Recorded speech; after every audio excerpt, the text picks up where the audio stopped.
بسم الله والصلاة والسلام على رسول الله. اللهم إنا نسألك حسن الخاتم.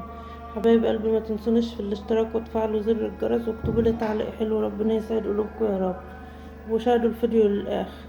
حطوا لايك يا حبايب قلبي. النهاردة التسويقة بتاعتنا بتاع يوم الأحد، يعني جبت حاجات تقضيني يا حبايبي أسبوع أو أسبوعين من الطماطم، يعني عشان الحد الجاي بإذن الله يكون العيد وما يبقاش في سوق. فجبت الحاجات دي اللي تقضيني. جبت يا حبايبي الموز ده زي ما انتوا شايفين، ما شاء الله موزه حلو ونضيف، يعني الكيلو ب10. جبت 2 كيلو ب20. وجبت الجوافة دي، جبت كيلو العصير يا حبايبي ب15، بس نضيفة ما شاء الله حلو.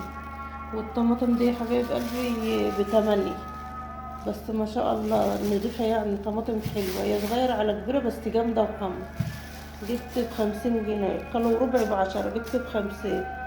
وجبت يا حبايبي الشطة على الفلفل دي صغيرة بس حلو. الكيلو فيه يا حبايبي ب10 جنيه، فلفل على شطة. كل اللي بيبيعوا في السوق بيبيعوها ب20 الكيلو، فلقيت الراجل بعربية بيبيعها، هي صغيرة بس حلو. الكيلو فيها ب10. هي مش ضربة يا حبايبي، هي اللي لونها كده.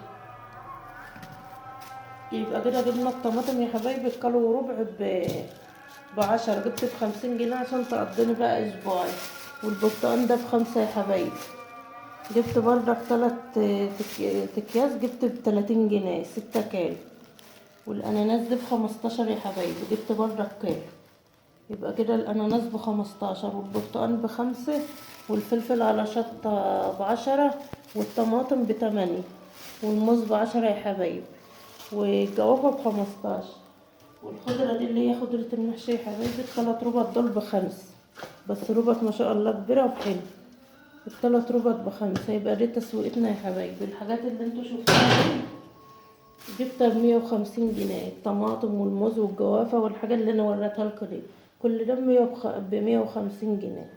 وزي ما قلت لكم انا جايبه ب50 طماطم عشان تقضيني اسبوعين ولا حاجة، على ما العيد يعدي باذن الله. كل سنة وانتم طيبين يا حبايبي. ما تنسوش الاشتراك وتفعلوا زر الجرس واكتبوا لي تعليق حلو. ربنا يسعد قلوبكم يا رب. والسلام عليكم ورحمة الله وبركاته.